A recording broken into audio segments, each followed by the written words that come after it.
Salut tout le monde, j'espère que vous allez bien. Bienvenue dans ma toute première vidéo de prof de l'année 2018 qui traite d'un sujet que j'ai envie de vous parler depuis vraiment longtemps, mais je me sentais jamais vraiment assez prête pour le faire.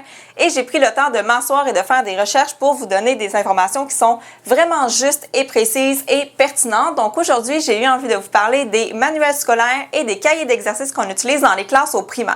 Est-ce que vous savez que le premier manuel scolaire a été imprimé à Paris en 1470? Quand j'étais jeune, dans les années 90 et que je fréquentais l'école primaire, il allait de soi qu'on allait utiliser des manuels scolaires ou des cahiers d'exercices, et ce, dans n'importe quelle matière, soit en maths, en français, dans le temps c'était sciences nature, sciences humaines, on avait nécessairement des cahiers, et moi c'est ce que j'ai connu de ma première année à ma 6e année, et ensuite au secondaire, bien évidemment.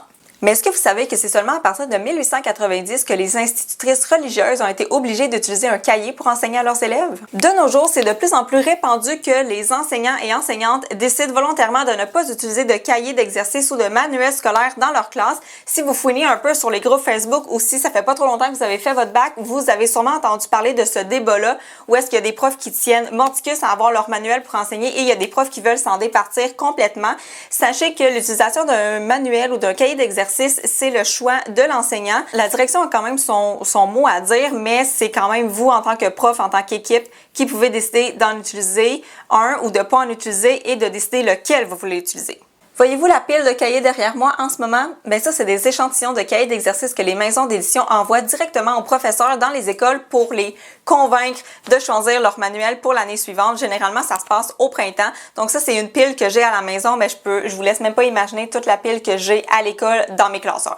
Donc aujourd'hui, j'avais envie de vous parler de cette discussion-là, de ce débat-là autour des manuels scolaires. Puis ce que je vais faire en premier, c'est que je vais vous présenter les pour et les contre de son utilisation. Et à la toute fin, je vais vous donner mon avis à moi, qu'il ne faut pas nécessairement prendre pour du cash. Mais si vous voulez connaître mon avis, mon opinion et ce que je pense du sujet, bien, restez jusqu'à la fin. Je vais commencer par vous présenter les pour de l'utilisation des manuels et des cahiers d'exercice. Donc premièrement, c'est hyper rassurant pour l'enseignant parce que tout est là. Donc le cahier de l'élève, le guide du prof, qu'est-ce qu'il faut faire, à quel moment, quel matériel il faut utiliser, tout est déjà planifié, donc c'est vraiment un clé en main que de prendre un manuel ou un cahier d'exercice pour nos élèves. Ça nous fait économiser du temps parce qu'on n'a pas besoin de le planifier nous-mêmes.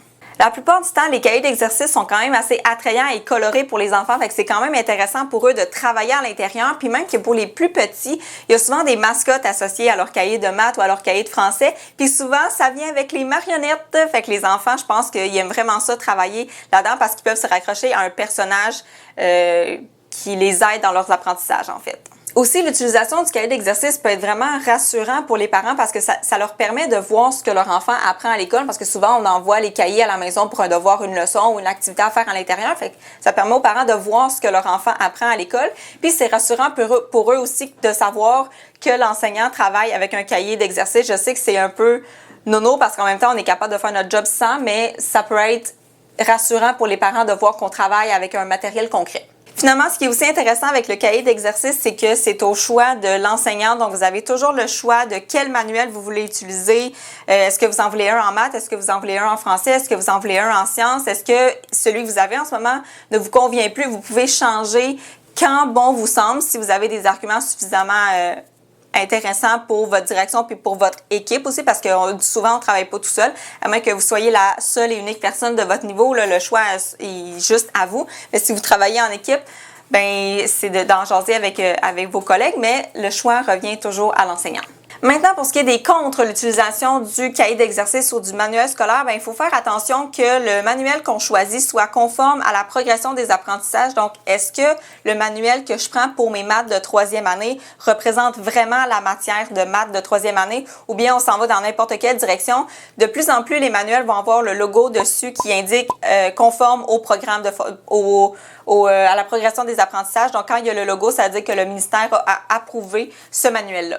Ça peut avoir l'air un peu nono ce que je vais dire, là, mais vous pouvez me croire, j'ai déjà vu ça. Il y a des cahiers d'exercices qui touchent pas toute la matière, qui n'ont pas toutes les notions. Donc moi, j'étais en 6e année l'année passée, puis le cahier qu'on avait en mathématiques, il n'y avait aucune activité sur le cercle, parce que le cercle, c'est juste vu en 6e année, puis il n'y avait aucune activité dans le cahier sur ça. Donc il a fallu qu'on aille chercher dans d'autres sources.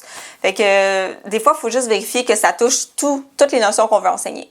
Il y a aussi le fait que parfois les sujets qui sont traités dans les manuels sont pas nécessairement significatifs ou intéressants pour les élèves. Là, par exemple, j'avais un manuel qui était tellement vieux en première année qu'il y avait un texte sur les CD-ROM puis les disquettes en informatique.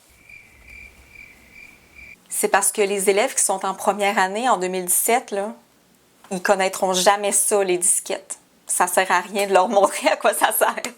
Non, mais honnêtement, vérifiez si les textes intéressent vos élèves ou si c'est des sujets qui sont trop bébés ou qui sont trop avancés pour eux. Des fois, les gens qui éditent des manuels scolaires connaissent pas vraiment la réalité des enfants d'aujourd'hui. Un autre argument contre le manuel, c'est que les enfants ont besoin de beaucoup plus que juste du papier-crayon. C'est important de les faire manipuler, de les faire sortir du cahier pour faire des activités qui sont signifiantes pour eux. Au lieu de calculer l'aire d'un petit carré dans le cahier, pourquoi on ne va pas calculer l'aire de notre bureau pour savoir si on pourrait mettre du papier d'emballage à Noël dessus ou est-ce qu'on pourrait pas calculer l'aire de quelque chose d'autre dans la classe qui serait plus signifiant pour eux? Ce qui est poche aussi avec les cahiers d'exercice, c'est que si on décide de l'acheter et de faire payer les parents pour le cahier, bien, il faut en utiliser un certain pourcentage. Il faut utiliser, je pense que ça varie d'une commission scolaire à l'autre, mais si je me trompe pas, ça tourne autour des 80%. Fait qu'il faut remplir le cahier d'exercice. Si on décide de le prendre, il faut s'engager à vraiment beaucoup travailler dedans. Puis des fois, ça peut devenir une contrainte. Puis étant donné qu'on est obligé de faire un certain pourcentage du cahier qui est quand même assez élevé, bien, ça nous enlève la possibilité de faire nos propres choix pédagogiques. Fait que si moi j'ai une belle activité sur l'aire et le périmètre que je veux faire avec mes élèves, ben nécessairement il faut que je fasse passer le cahier d'exercice en premier parce qu'il faut que je fasse des pages dedans. Fait que peut-être que j'aurai pas le temps de faire mon activité à moi qui est beaucoup plus signifiante que celle du cahier. Et finalement, il y a beaucoup de cahiers ou de manuels qui ne sont pas adaptés aux besoins des élèves parce que d'une année à l'autre, on a un groupe classe qui peut être complètement différent. Comme moi, quand je travaillais en première année, le manuel de maths qu'on avait était beaucoup trop difficile pour eux. Il était vraiment faible en mathématiques. Puis tu sais, c'est pas de leur faute, c'était une cohorte comme ça. Puis ça nous a fait prendre beaucoup de retard dans le manuel, de la planification du manuel, justement parce que les élèves avaient besoin de plus de manipulation puis plus de temps pour faire les activités. Fait que ça nous a mis en retard sur le manuel, mais c'est pas grave, mais c'est juste qu'on fallait qu'on fasse du manuel. Alors voilà pour les pour et les contre de l'utilisation du cahier d'exercice ou du manuel scolaire en classe. On va y aller maintenant avec mon opinion à moi. En ce qui me concerne, quand j'ai commencé à enseigner, je faisais beaucoup de temps partagé, donc je faisais beaucoup de groupes différents dans des écoles différentes et honnêtement, c'était vraiment rassurant pour moi d'avoir un cahier d'exercice parce que c'était comme ma base, comme je me fiais vraiment à ça pour savoir qu'est-ce qu'il fallait que j'enseigne. Mais évidemment que même au début de ma carrière, même si j'avais un manuel, j'essayais tout le temps d'aller sortir de ce cahier-là pour aller faire d'autres activités, mais c'était vraiment excessivement rassurant pour moi que les classes où j'allais travailler aient un cahier d'exercice pour me pister, pour me guider un peu dans ce que je devais enseigner. L'année passée, j'ai travaillé moitié sans cahier, moitié avec cahier. On avait un cahier en mathématiques qu'on utilisait beaucoup plus dans le plan de travail ou dans les ateliers pour faire des activités aux élèves parce qu'on était pognés avec, comme on ne l'aimait pas vraiment, mais il fallait qu'on l'utilise parce qu'on l'avait. Puis, c'est la même chose aussi quand j'ai terminé mon année en 6e année où est-ce qu'on avait un manuel en mathématiques qui était complètement désuet. Il manquait vraiment plein de notions dedans. Puis, on avait une espèce de brique là, en français gros comme ça de grammaire, de lecture, puis d'activité d'écriture. Puis, à la fin de l'année, là, on faisait juste donner des pages de cahiers à nos élèves quand on n'était pas là, quand je me faisais remplacer parce que j'étais en formation ou quoi que ce soit. On faisait juste donner des pages de cahiers parce qu'on voulait s'en débarrasser pour être sûr d'avoir fait le 80% du cahier, ce qui est totalement ridicule et aberrant selon moi. Honnêtement, j'aime pas tant travailler avec un manuel. Ça peut être rassurant d'en avoir. Nous, on en a à l'école. Nos élèves en ont pas, mais on en a dans nos classeurs. Puis, on peut aller piger une fois de temps en temps dans ces activités-là. On a le droit d'utiliser un certain pourcentage des cahiers qu'on n'a pas achetés. Là, je pense que c'est comme 10% du cahier. On les utilise parfois, mais en général, on les prend pas. Mais je vais être honnête avec vous, là, le fait de travailler sans cahier d'activité, ça peut faire peur, ça peut prendre beaucoup plus de temps de planification, mais c'est vraiment plus signifiant pour les enfants. Puis j'ai vraiment une belle équipe niveau en 5e année en ce moment avec moi qui me montre comment faire pour enseigner sans cahier. Si jamais ça vous intéresse de savoir comment on fait pour bâtir une planification pour enseigner sans avoir un manuel ou un cahier, où on va chercher nos activités, comment on décide qu'est-ce qu'on enseigne, quand, comment, pourquoi, mais laissez-le moi savoir dans les commentaires. Je vais planifier peut-être cette vidéo-là pour un petit peu plus tard dans l'année si ça vous intéresse. Et puis dites-moi ce que vous pensez des cahiers. Est-ce que vous en aviez au primaire? Est-ce que vous aimiez ça travailler là-dedans? Puis si vous êtes étudiant au bac ou prof, ben dites-moi c'est quoi votre opinion là-dessus. Puis sur ça, je vais arrêter de parler parce que ça fait vraiment longtemps. Puis on se revoit une prochaine fois. Bye!